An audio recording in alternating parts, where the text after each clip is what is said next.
지금 제가 앞서도 지적한 바와 같이 이런 밀실 사촌 논란 거의 내전 수준이라고 전해드렸었는데 그럼에도 아직 뇌가는 남아 있습니다. 바로 이 인물 때문입니다. 임종석 예비 후보와 성동 지역의 당원들 또 우호적인 관계 단체 지지자들이 정말 혼연일체가 돼 있거든요. 지금에 와서 다시 어디로 가라 하는 거는 저는 지금은 불가능하고 다른 사람이 와서 과연 선거를 치러낼 수 있을까. 임종석 실장에게 직접 연락하셔서 그 송파가 출마 타진하셨다고 들었는데 어떤 연인지 궁금하고요. 중구 성동갑은 언제쯤 결정이 되는지. 지금 당의 전략 자산에 아주 그 유능한 분들은 각 축선별로 저희들이 그 지역 여타 지역에 미치는 파급효과가 크기 때문에 그분들을 우리 당의 당세가 강한 지역보다는 중간 정도에 있는 그런 당세 강한 지역 가서 좀 당을 위해서 헌신을 해달라 이런 취지에서 송파의 어떤 지역을 제가 요청을 한 바는 사실입니다. 임종석 실장은 기자들한테 문자 메시지 보내가지고 중국 성공과 좀 유지하겠다는 그런 입장 밝혔는데 아직 그 문자 메시지를 확인을 못했습니다만은 이제 그걸 보고 저희들도 전략 공관위 단위에서 최종적으로 더 논의를 해야 되지 않겠습니까? 그건 추후에 판단하도록 하겠습니다. 서정욱 변호사님. 일단 임종석 전 실장은 안규백 전략공관위원장의 요청을 거부했어요. 본인 지역구 지키겠다. 근데 이제 만약에 여기까지는 뭐 대략 예측 가능한 얘기인데 만약에 임 전 실장 관련해서 또 그동안 지금 뭐 윤영찬, 박용진 이런 사람들과 마찬가지로 이 공천 작업에 뭔가 불이익을 주겠다라고 얘기하면 그 파장은 전과는 차원이 다를 것 같기도 하고요. 어떻게 판단하십니까? 저는 근데 왜 이렇게 임종석 실장에 대해서만 이제 그 공관이나 이재명 대표가 이렇게 그 집착하는지 도저히 납득이 안 돼요. 물론 이제 국민의힘에서도 이제 그 전략적으로 이제 재배치하는 경우는 있어요. 근데 문제는 이제 당사자가 동의한다는 걸 전제로 이제 재배치를 한 거죠. 예. 근데 끝까지 거부하면 이제 뭐 주호영 의원이든 김기현 대표든 전부 이게 경선을 주지 않습니까? 아니 임종석 실장이 거부했잖아요. 다른 지역 가는 걸 거부했잖아요. 그러면 이제 그냥 경선 원칙에 따라 주면 되는 거 아닙니까?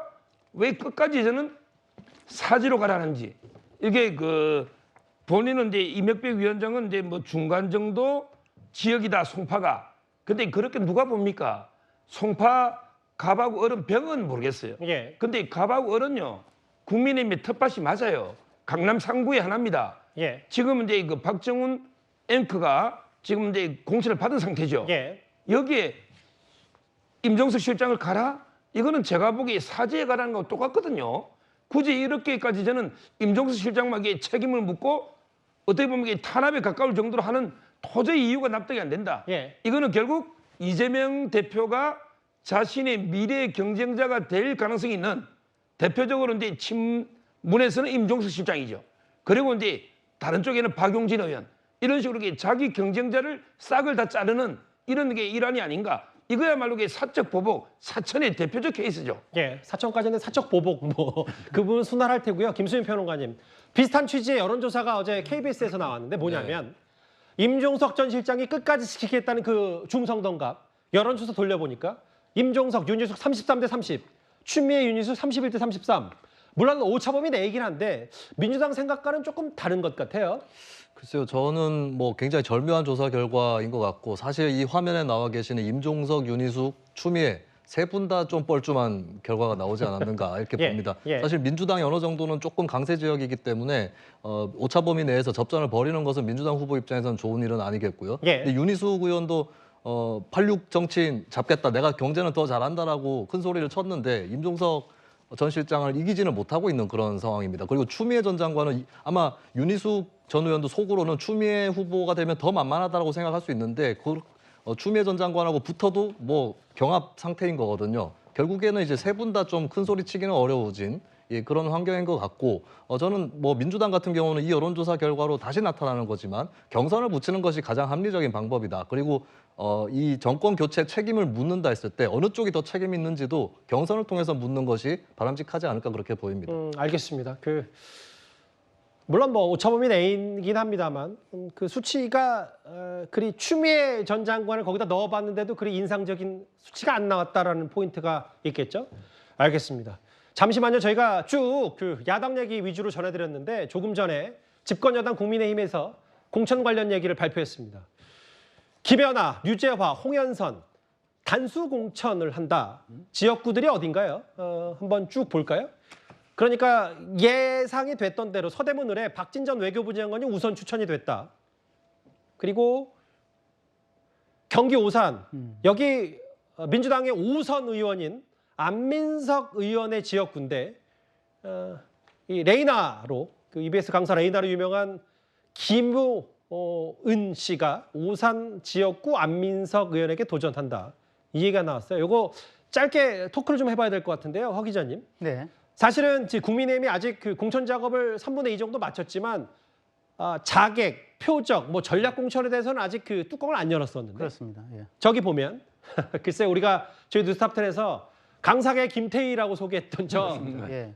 레이나 강사 김혜훈 씨가 모르겠어요. 민주당의 오산 안민석 의원이 공천을 받을지 안 받을지는 알 수 없지만 일단 오산에 우선 추천 전략 공천한다. 어떻게 받아들이십니까? 네, 레이나 김혜훈 씨는 뭐 어쨌든 그 강사계 김태희라고 이름난 네, 그 여러 가지 외모라든가 아니면 내용이라든가 출중한 분으로 알려져 있고 예. 예, 파괴력이 있는 사람이라고 보고 있고요. 오산의 안민석 의원은 뭐 오선을 했지만 어쨌든 지금 친명이긴 한데 이재명 대표가 어저께 뭐 친명 내에서도 하위 20% 안에 드는 사람들이 있을 거다, 꽤 있을 거다라고 했을 때 그 안에 들어갈 가능성이 있다라고 이제 거론됐던 사람 아닙니까? 그런데 지금 한동훈 비상대책위원장 체제의 국민의힘에서 몇 군데 반드시 떨어뜨려야 할 표적 공천을 해야 될 또는 자객 공천을 해야 될 지역으로 꼽은 것이 이제 몇 군데 뭐 마포 의뢰 뭐 정책내 의원이라든가 아니면은 이제 인천 계양을의 뭐 이재명 의원이라든가 아니면 이제 경기 오산의 안민석 의원이 대표적인데 여기에 대해서 이제 자객 공천을 처음으로 한 거죠. 예. 네, 반드시 떨어뜨려야 되겠다 이런 거고 아마 요것을 시발로 해서 저는 이제 소위 국민의힘이 갖고 있는 이제 공천의 이제 3대 전략, 거점 확보 전략, 그다음에 전략적 허용, 그리고 자객 공천 이것을 슬슬 시작하는 것이 아닌가, 몸풀기가 시작된 것이 아닌가 그 첫 신호탄이 저는 레이나의 공천이다 이렇게 생각을 합니다. 그 춘천 철원 현역 한기호 의원인데 이민찬 부대변인과 허인구 뭐 이제 지원 사장으로 제가 알고 있는데 이분들도 다 경선한다고 얘기를 하고 있고요. 대구 수성을의 김대식, 이인선 다 경선한다. 이인선 의원이 현직이죠. 그리고 네. 여기 보면 서울 서대문을의 박진 우선 추천한다. 이 공천 작업에 대해서 비교적 뭐 민주당보다야 순조롭고 파열음이 적다고 하지만 여기 보면 뭐 김연아, 류재화, 홍연선, 김연아 전 의원 같은 경우는 이제 고향 정의 단수 공천이 됐고, 근데 이제 뭐 이런 부분도 있겠죠. 그 영입 인재들은 뭐 대략적으로 다 험지가고 현역 의원들은 경선 붙이거나 현역 의원들 유지하는 뭔가 공천 물갈이가 좀 비교적 적지 않냐는 당내 의견도 있는 것 같은데 알겠습니다. 국민의힘이 조금 전에 발표한 뭐 장동혁 사무총장이 발표를 한 건가요? 아니면 정의왕 공관위원장이 발표한 이런 속보 내용까지 만나봤습니다. 오산의 안민석 의원 대항마로 영입 인재가 전략 공천들은 여기까지 속보로 만나봤습니다. 알겠습니다.